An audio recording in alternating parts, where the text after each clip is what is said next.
राम मंदिर दान चोरी मामले में एफआईआर दर्ज हो गई है।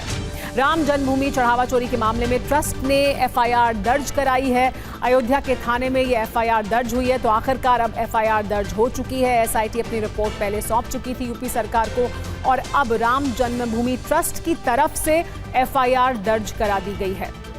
राम मंदिर चढ़ावा चोरी के मामले में जो जांच के बाद जानकारी निकलकर सामने आ रही थी, उसके आधार पर अब ये बताया जा रहा है, इस वक्त ये बड़ी खबर है कि एफआईआर दर्ज हो गई है। अभी तक क्योंकि एफआईआर दर्ज नहीं हुई थी, आज ही वीएचपी की एक बड़ी बैठक हुई थी और उसमें भी ये बात कही गई थी कि अब क्योंकि शुरुआती जांच के बाद इस तरह की जानकारी सामने आ चुकी है कि हेराफेरी हुई है, पैसे हटाए गए हैं, ऐसे में अब एफआईआर होनी चाहिए। तो अब जो जानकारी मिल रही है उसके आधार पर एफआईआर दर्ज हो गई। हमारे साथ टीवी9 भाजपा संवाददाता पंकज जुड़ गए हैं। पंकज चतुर्वेदी हमारे साथ है। पंकज, ये जो एफआईआर है वो दर्ज करा दी गई है राम जन्मभूमि ट्रस्ट की तरफ से, क्या कुछ और इस एफआईआर में कहा गया है? देखिए, चढ़ावा चोरी को लेकर के एसआईटी जांच कर रही थी और हम लोगों ने टीवी9 ने सबसे पहले इस खबर को ब्रेक किया था कि कई लोगों की जो ट्रस्ट के सदस्य हैं उनकी संलिप्तता है, कर्मचारियों की संलिप्तता है। मंथन के बाद, रिपोर्ट देने के बाद 3 दिन मंथन हुआ, उसके बाद आज बीएचपी की अयोध्या में बैठक हुई।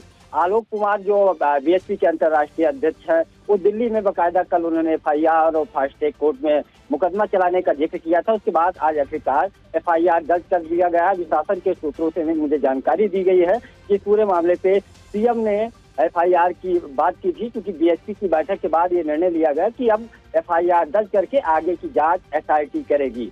फिलहाल टीवी9 ने इस खबर को सबसे पहले ब्रेक किया। शुरू से लेकर के अब तक जो वहाँ की घटनाक्रम था, उस पर टीवी9 ने प्रमुखता से इस खबर को गबन को लेकर के जो चोरी का मामला था उसको उठाया और फिलहाल अयोध्या के संबंधित जो राम जन्मभूमि मंदिर थाना है उसमें एफआईआर दर्ज कर ली गई है।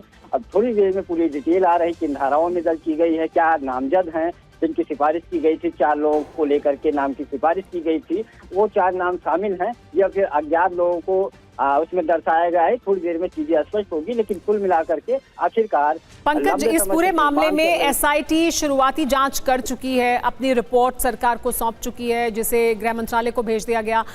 अब जब एफआईआर दर्ज हुई है इस जांच के आधार पर या उस जांच के बाद, तो अब ये जो जांच की प्रक्रिया है अब आगे कैसे बढ़ेगी?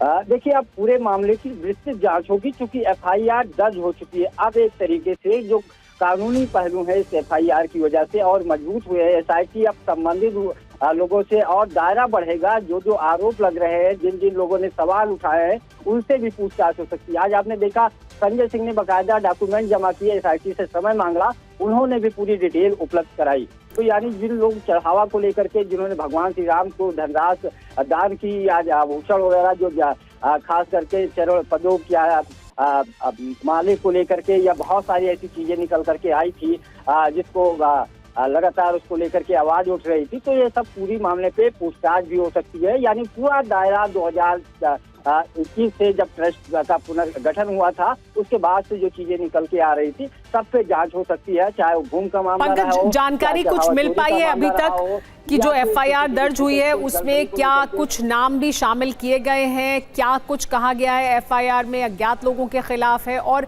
कब से कब तक, क्या कोई समय सीमा तय की गई है कि इस समय से शुरू हुआ ये पूरा मामला? क्या कुछ एफआईआर में जानकारी दी गई है? देखिए, एसआईटी ने जब चढ़ावा चोरी की जांच की थी, मेन मुख्य बिंदु वही था, लेकिन एसआईटी ने पूरी रिपोर्ट पिछले 6 सालों के ऑडिट की बात की थी। तो जाहिर सी बात है उस समय तक पूरे मामले को उस रिपोर्ट में शुरुआती जांच रिपोर्ट है उसमें बताया गया और एफआईआर को लेकर के कहा भी गया, संस्तुति भी की गई एसआईटी के द्वारा। तो जिनमें 4-5 लोगों का जिक्र किया गया था कि इनके ऊपर नामजद एफआईआर हो सकती है, तो नाम शामिल हो सकते हैं। बस थोड़ी देर में रिपोर्ट एफआईआर की कॉपी आती है, उसमें देखने के बाद चीजें और स्पष्ट होंगी कि किन किन पहलुओं को एफआईआर में, किन किन बातों को शामिल किया गया है, किसके आधार पे किसने एफआईआर दर्ज कराई है, ट्रस्ट की तरफ से एफआईआर कराई गई है या फिर बीएचपी की तरफ से एफआईआर कराई गई है। ये थोड़ी देर में चीजें स्पष्ट होंगी।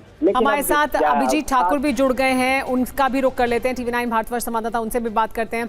अभिजीत, क्या जानकारी मिल रही है इस एफआईआर से जुड़ी हुई? क्या कुछ इस एफआईआर में कहा गया है? क्योंकि कहा जा रहा है कि ट्रस्ट की तरफ से एफआईआर दर्ज कराई गई है, तो एफआईआर से संबंधित क्या जानकारी है? देखिए सुमेरा, एफआईआर के डिटेल्स अभी आने हैं, लेकिन ये खबर कंफर्म हो रही है कि एफआईआर दर्ज कर ली गई है पूरे मामले में। जैसा कि हर तरफ से ये मांग उठ रही थी कि पूरे मामले में जब इतनी एसआईटी की प्राथमिक जांच रिपोर्ट भी सौंप दी गई तो अभी तक एफआईआर क्यों नहीं, जो सवाल हम TV9 भारतवर्ष पर भी लगातार उठा रहे हैं। तो अब इस बात की पुष्टि होती हुई नजर आ रही है, जिसमें कि एफआईआर इस पूरे मामले में दर्ज कर ली गई है। राम मंदिर ट्रस्ट की ओर से दर्ज कराई गई है, अयोध्या में दर्ज हुई है। अब इस एफआईआर के डिटेल्स भी धीरे धीरे सामने आएंगे, लेकिन जो जांच इतने दिनों से विवादों में चल रहा है और जो जांच के बारे में सब सवाल उठा रहे थे और सबसे पहले एफआईआर दर्ज होने की बात कर रहे थे, वो फाइनली अब एसआईटी की प्राथमिक जांच रिपोर्ट सौंपने के बाद 2 दिन बाद अब एफआईआर दर्ज होने की खबर सामने आ रही है। जी सुमर।